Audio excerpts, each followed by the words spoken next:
찬송가 202장 부릅니다.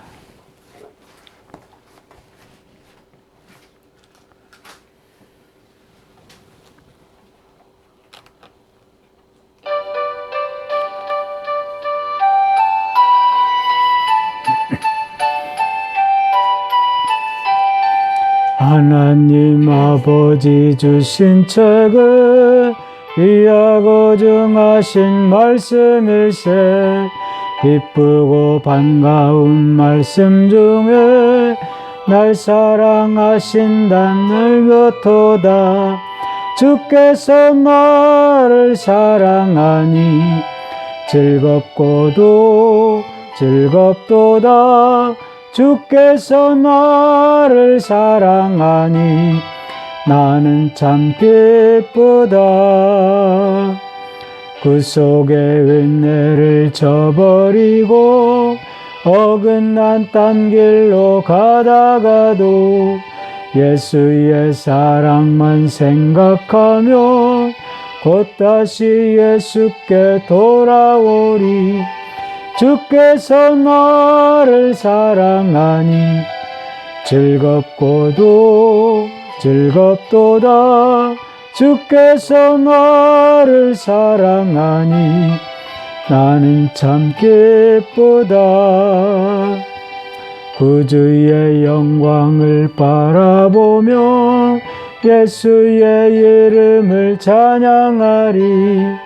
영원히 찬양할 나의 노래 예수의 이름이 귀하도다. 주께서 나를 사랑하니 즐겁고도 즐겁도다. 주께서 나를 사랑하니 나는 참 기쁘다. 주 예수 날 사랑하시오니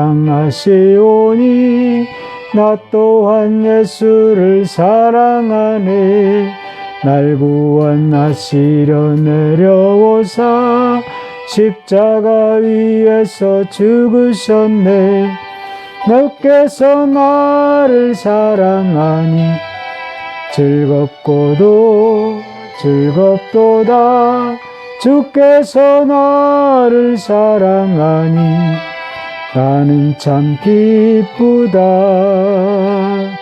주 예수 날 사랑하시오니 마귀가 놀라서 물러가네. 주 나를 이렇게 사랑하니 그 사랑 어떻게 보답할까. 주께서 나를 사랑하니 즐겁고도 즐겁도다. 주께서 나를 사랑하니 나는 참 기쁘다.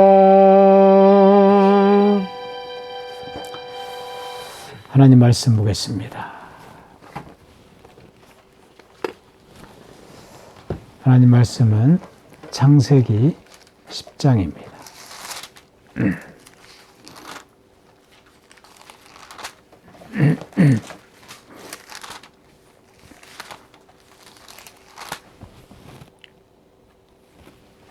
창세기 10장 1절부터 32절 마지막 절까지 교독합니다.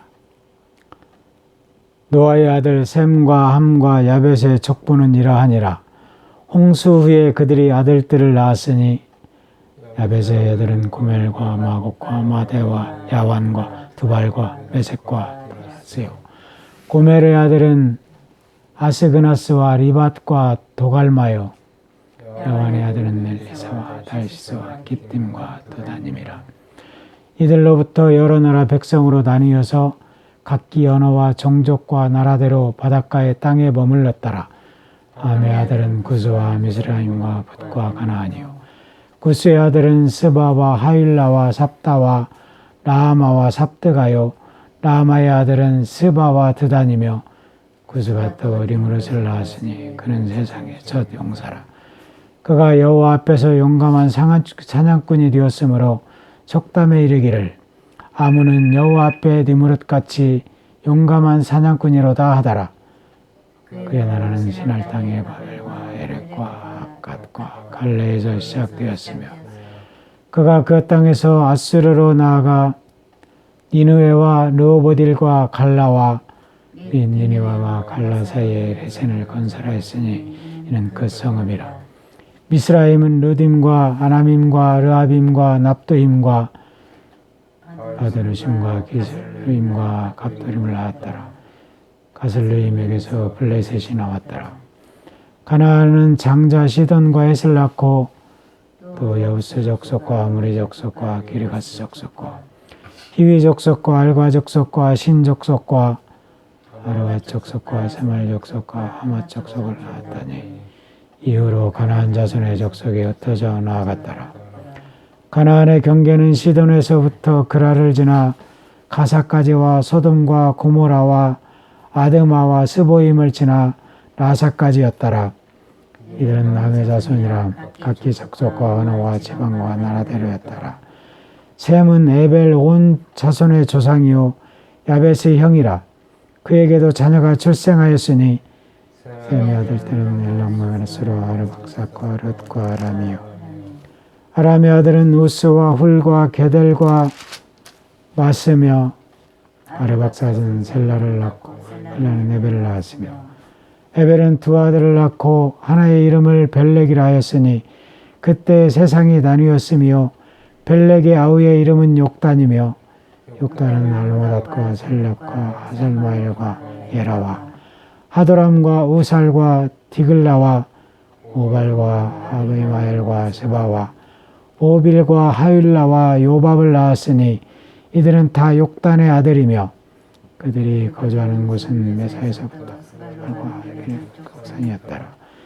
이들은 셈의 자손이니 그 족속과 언어와 지방과 나라대로였더라. 다같이 이들은 그 백성들의 족보에 따르면 노아 자손의 족속들이요 홍수 후에 이들에게서 그 땅의 백성들이 나뉘었더라.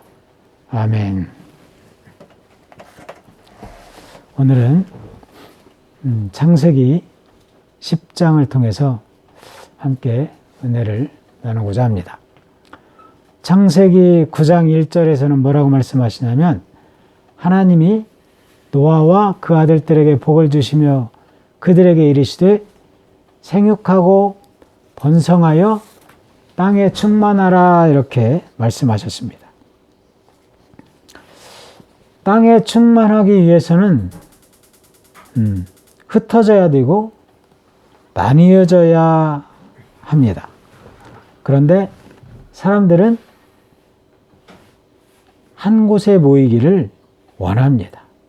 이것이 사람의 본능인 것 같아요. 이런 말이 있죠, 한참. 뭉치면 살고 흩어지면 죽는다. 전쟁할 때 뭉치면 살고 흩어지면 죽는다. 이런 말이 있습니다. 그런데 요즘에는 코로나 시대를 겪으면서 어떻게 그것이 바뀐 것을 알 수 있죠. 흩어지면 살고 뭉치면 코로나에 걸린다. 이렇게 바꿔서 말을 할 수 있어. 사람들은 좀처럼 흩어지려고 하지 않는 것을 우리가 생각해 볼 수 있습니다. 창세기 10장에서는 셈과 함과 야벳의 족보가 나옵니다.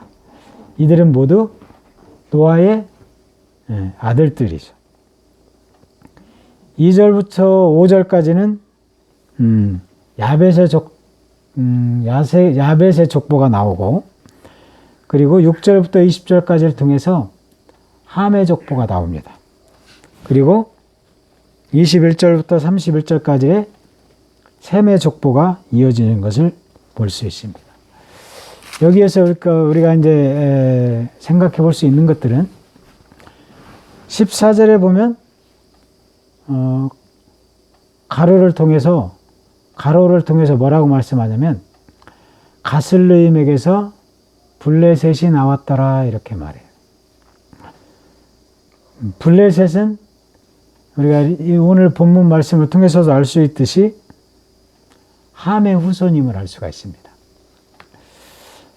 블레셋이라는 이름은 나그네다. 그리고 이주자의 땅이다. 이런 뜻을 가지고 있습니다. 팔레스타인 서남 해안 지역이 이 블레셋 지역임을 우리는 알 수 있습니다. 이곳은 아주 비옥한 땅이었고 또 이들은 함의 자손으로서 이들이 훗날 가나안의 그 원주민의 역할을 하는 그 족속이 블레셋 족속들입니다. 그리고 이 블레셋 지역은 5개의 그 성읍으로 이루어져 있는데 가사와 아스돗, 그리고 아스글론, 가드, 에그론 해서 이렇게 5개 성읍으로 이루어진 지역이 블레셋 지역입니다. 블레셋에 살고 있는 이 족속들은 그들이 이제 3개의 그 신을, 우상을 섬겼는데, 가사와 아스도롯 사람들이 섬겼던 다곤신상, 다곤신을 섬겼고, 또 풍요와 다산의 여신인 아스타롯, 그 다음에 주로 이제 에그론 사람들이 숭배했던 그 파리 모양을 가진 우상, 바알세붑을 섬겼던 그 지역의 사람들이 블레셋에 살고 있는 그런 사람들이었어요. 우리가 성경의 역사를 통해서 알 수 있듯이 블레셋과 이스라엘 사이에는 악연을 가지고 있는 것을 볼 수 있어요. 그들의 이제 그 역사를 통해서 우리가 살펴보면 창세기에서 아브라함 시대부터 블레셋 지역과는 그 인연을 가지고 있는 것을 알 수 있습니다. 블레셋 민족은 아브라함보다 먼저 가나안으로 이주하였고 그곳에서 정착하여 살고 있었습니다. 그런데 이제 창세기 12장부터 나오지만 아브라함이 하나님의 부름을 받고 그가 이제 가나안 지역에 가서 살아가면서 블레셋 지역에 들어가서 이제 정착하면서 살게 되죠. 그러면서 아브라함과 블레셋 그 민족들 간에 어떤 계약을 맺죠. 그게 뭐냐면 불가침 조약을 체결합니다. 이렇게 이제 아브라함 시대부터 그 인연을 이어가고 있는 이 블레셋과 이스라엘 민족들은 출애굽 시대에 가서는 하나님은 이스라엘 백성들을 애굽에서 출애굽시키셔가지고 블레셋 지역을 통과해서 가지 않고 광야로 우회하게 하시는 것을 볼 수 있습니다. 이것은 그 당시에 블레셋은 이스라엘보다는 강력한 군사력을 가졌고 그들 문화 또한 이스라엘보다 발전했던 것을 알 수 있어요. 그래서 하나님께서는 이들이 그 지역을 가서 전쟁을 하게 되고 블레셋과 전쟁에서 지게 되면 뭐라 그래요? 다시 애굽으로 돌아갈까 봐서 그 블레셋 지역으로 가지 않게 하시고 광야로 우회해서 가나안 땅으로 가게 하시는 그 하나님의 뜻을 우리가 살펴볼 수 있습니다. 그러면서 이제 사울 시대에 가서는 항상 블레셋은 사울 시대까지도 군사적으로 그 이스라엘보다 우위에 있었음을 알 수 있습니다.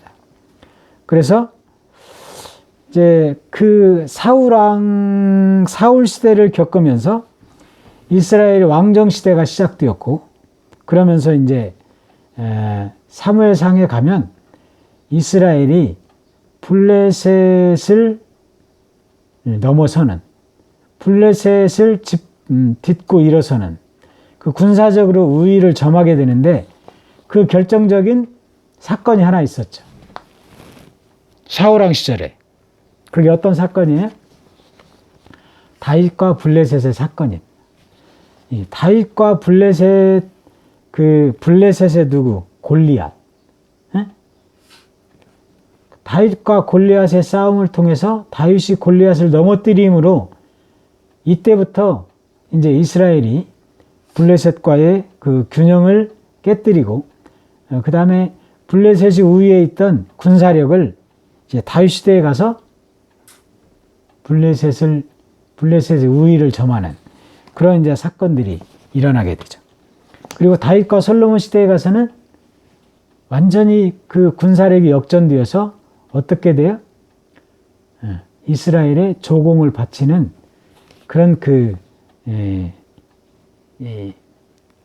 시대까지 오는, 그리고 완전히 그 이스라엘의 예속되는 조공을 바치는 신세로 전락하게 된 것이 이제 블레셋입니다. 이처럼 그 노아가 그 세 아들에게 그들에게 예언했듯이 이 함의 그 후손들로 이루어진 이 블레셋 지역과 이스라엘은 끝까지 악연을 이어가고 있는 것을 우리는 알 수 있습니다.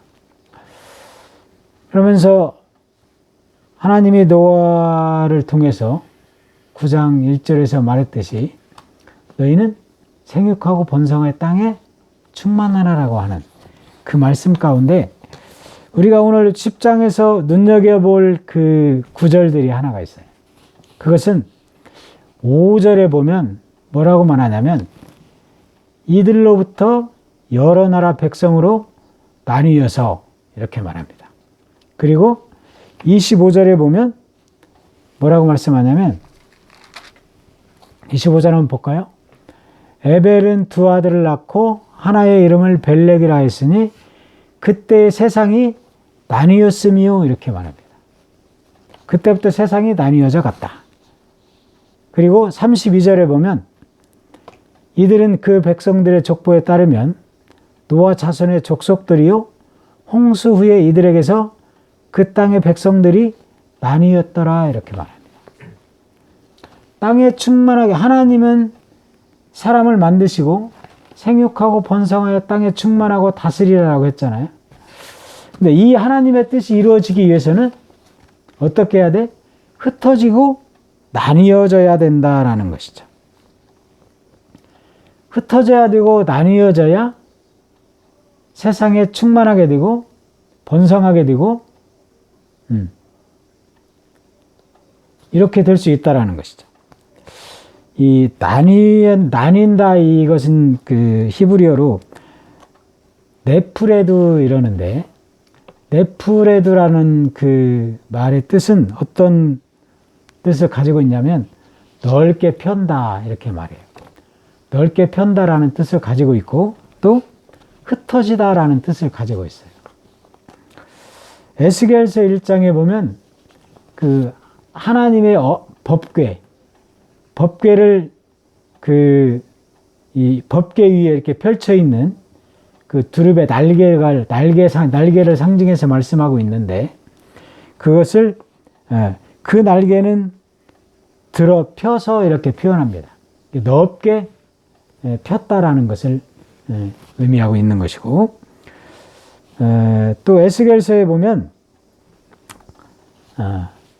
에스더서에 보면은 에스더서에 그 이스라엘 민족들이 흩어져 살았다라고 이렇게 말합니다.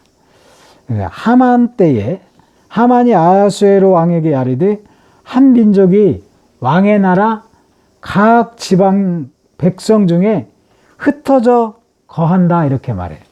그래서 그들이 우리에게 위협이 된다라고 말함으로 인해서 하만이 아하수에로 왕을 통해서 그 유대인들을 전멸시키려고 하는 그런 그 계획을 세울 때 하만이 아하수에로 왕에게 말할 때에 각 지방 중에 흩어져 거하는 민족이 있다.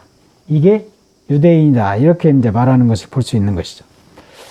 그래서 이제 나뉘었다라는 이 네프레드 이 말은 넓게 펴다 그리고 흩어지다 이런 뜻을 가지고 있는 것이죠. 그래서 하나님은 사람이 땅에 충만하고 번성하기 위해서는 흩어지기를 원하셨고 나뉘어지기를 원하셨던 것을 볼 수 있어요. 그것이 오늘 창세기 10장에서 노아의 아들들의 족보를 기록하면서 우리에게 보여주는 그들이 흩어지고 나뉘어지는 것을 볼 수 있습니다. 오늘 야벳과 함과 셈의 그 족보를 통해서 이들이 오늘 창세기 10장에서 기록되어진 모든 족속이 70족속인 것을 볼 수 있어요. 야벳의 족속이 약 14족속이 기록되어져 있고 함의 족속이 30족속, 그리고 함의 족속이 30족속, 셈의 족속이 26개의 족속을 기록되어진 것을 볼 수 있습니다. 이들의 합이 70족속입니다. 70 하면 우리가 떠오르는 게 있죠. 70 하면 뭐가 떠오르나요? 야곱이 그의 그 가족의 전체를 데리고 요셉을 만나게 되고 또 애굽으로 들어갈 때에 그의 인원이 그의 가족이 모두 70명이었다 이렇게 말해요. 창세기 46장에 보면 46장 27절에 야곱과 그의 가족 70명이 애굽에 들어갔다 이렇게 말씀합니다. 또 창세기 40장 26절에 보면 야곱과 함께 애굽에 내려간 자는 야곱의 며느리들 외에 66명이니 이는 다 야곱의 몸에서 태어난 자다 이렇게 말합니다. 그러면서 애굽에서 요셉이 낳은 아들은 2명이니 야곱의 집 사람으로 애굽에 이른 자가 모두 70명이었더라 이렇게 말씀합니다. 이 70명은 어떻게 70명이에요? 야곱의 그 4명의 부인을 통해서 70명이라는 그 후손들이 태어나는 것을 볼 수 있죠. 첫 번째 아내 실바를 통해서 33명, 그리고 레아를 통해서 33명, 그 다음에 레아의 여종이었던 실바를 통해서 몇 명? 16명. 16명이 태어나요. 그리고 누구 있어요? 야곱이 사랑한 부인 라헬. 라헬이 낳은 아들은 2명 있어요. 누구죠? 라헬의 아들들 요셉과 누구요? 베냐민. 네? 요셉과 베냐민.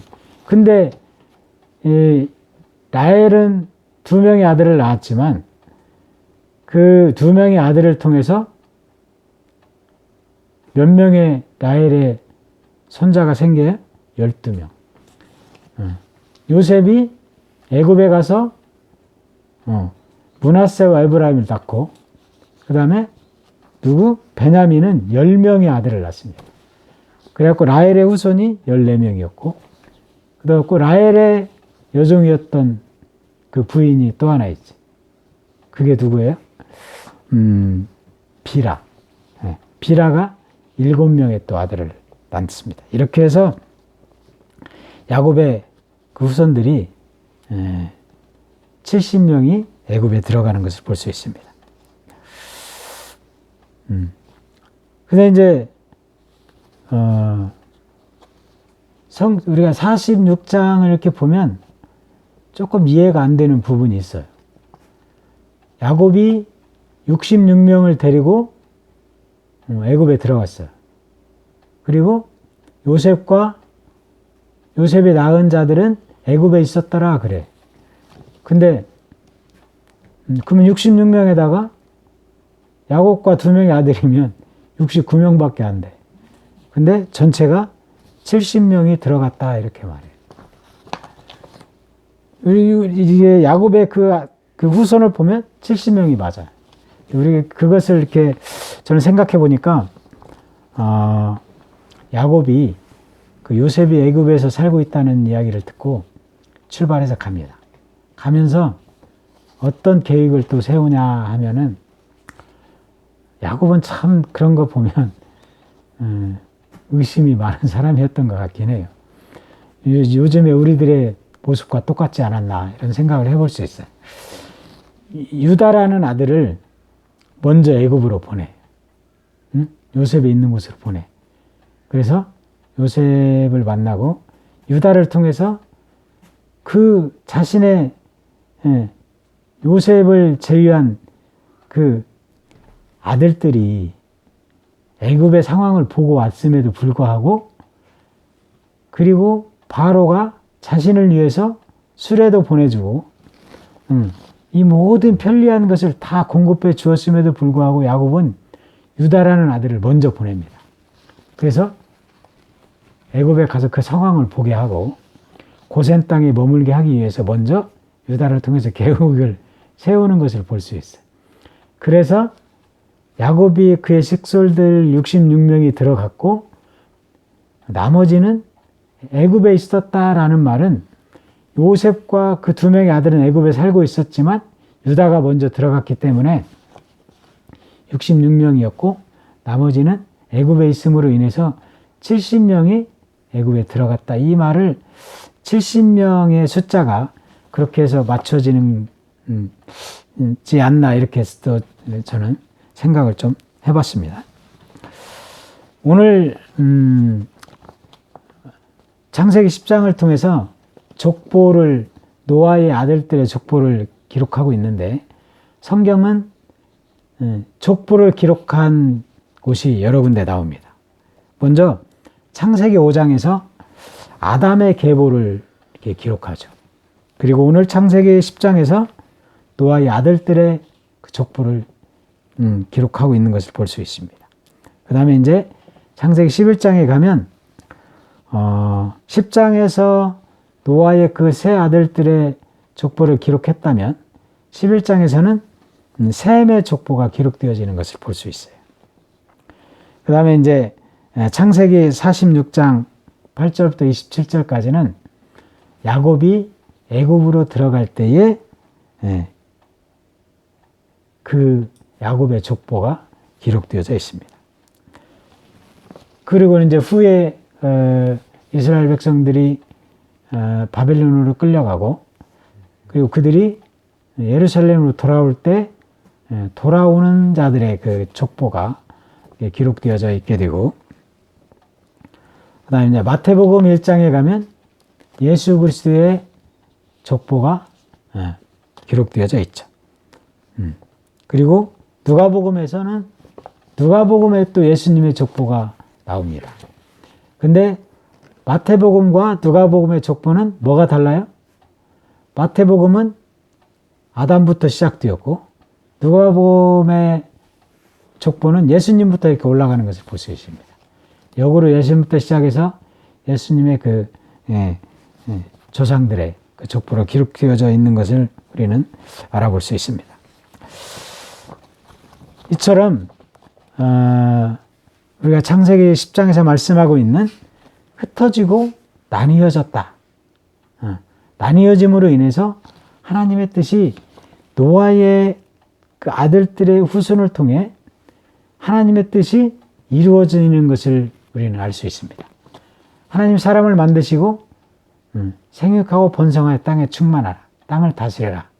내가 세상에 있는 가축과 새들을 너희들에게 붙였다. 이렇게 말씀하시잖아요.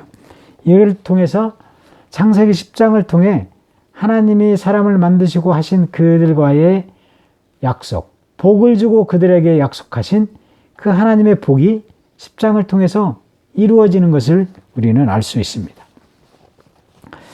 사도행전 1장 8절에 보면 예수님께서 제자들에게 뭐라 그러세요? 너희들은 어떻게? 흩어져야 된다는 것이. 그게 무슨 말이에요? 땅끝까지 이르러 내 증인이 되어야 한다. 예수님이 승천하시면서 제자들에게 말씀하시는 것이 기록되어져 있죠. 오직 성령이 너희에게 임하시면 너희가 권능을 받을 것이다. 성령이 너희에 임하면 너희가 권능을 받고, 권능을 받게 되면 너희는 예루살렘과 온 유대와 사마리아와 그리고 땅끝까지 이르러서 내 증인의 삶을 살게 될 것이다.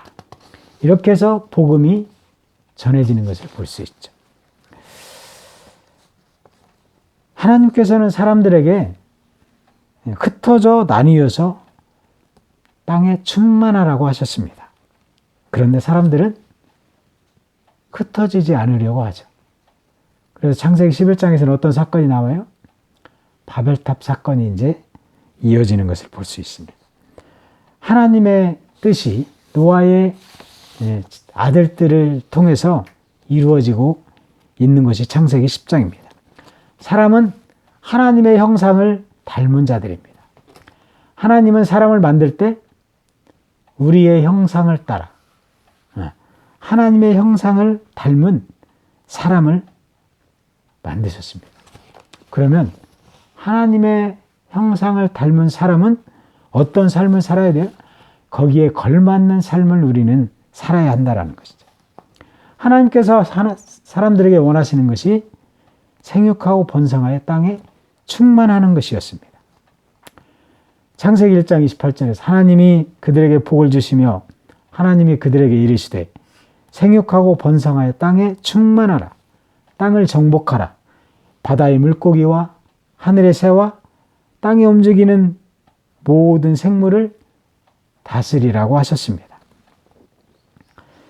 그리고 창세기 9장 1절에서도 하나님이 노아와 그 아들들에게 복을 주시며 생육하고 번성하여 땅에 충만하라 이렇게 말씀하셨죠.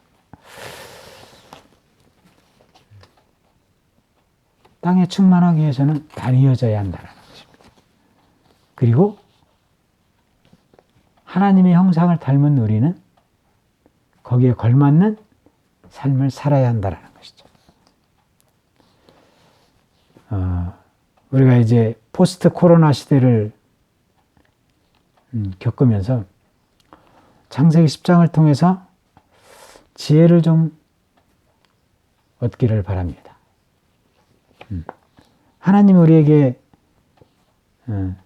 이 시대를 살아가면서 어떤 삶을 살아가는 게 하나님의 뜻에 걸맞고 하나님의 뜻에 합당한 삶인지를 우리가 늘 말씀을 묵상하면서 그리고 기도하는 가운데 나의 삶이 어떠해야 하나님의 뜻에 맞는 것인가? 또 이 어려운 시대를 살아가면서 내가 어떤 삶을 살아가는 게 하나님이 원하시는 그 지혜의 삶을 살아갈 수 있는 것인지를 늘 생각하면서 묵상하면서 말씀을 더욱더 가까이 하고 또 오늘 창세기 10장을 통해서 노아를 통해 하나님의 뜻을 이루어 가시는 그나 하나님의 뜻 가운데 내가 하나님이 오늘 나에게 원하시는 그 삶을 살아갈 수 있는 여러분 모두가 되어서 이 땅에서 하나님의 나라를 이루어가고 하나님의 뜻을 이루어가는 저와 여러분 모두가 되기를 주님의 이름으로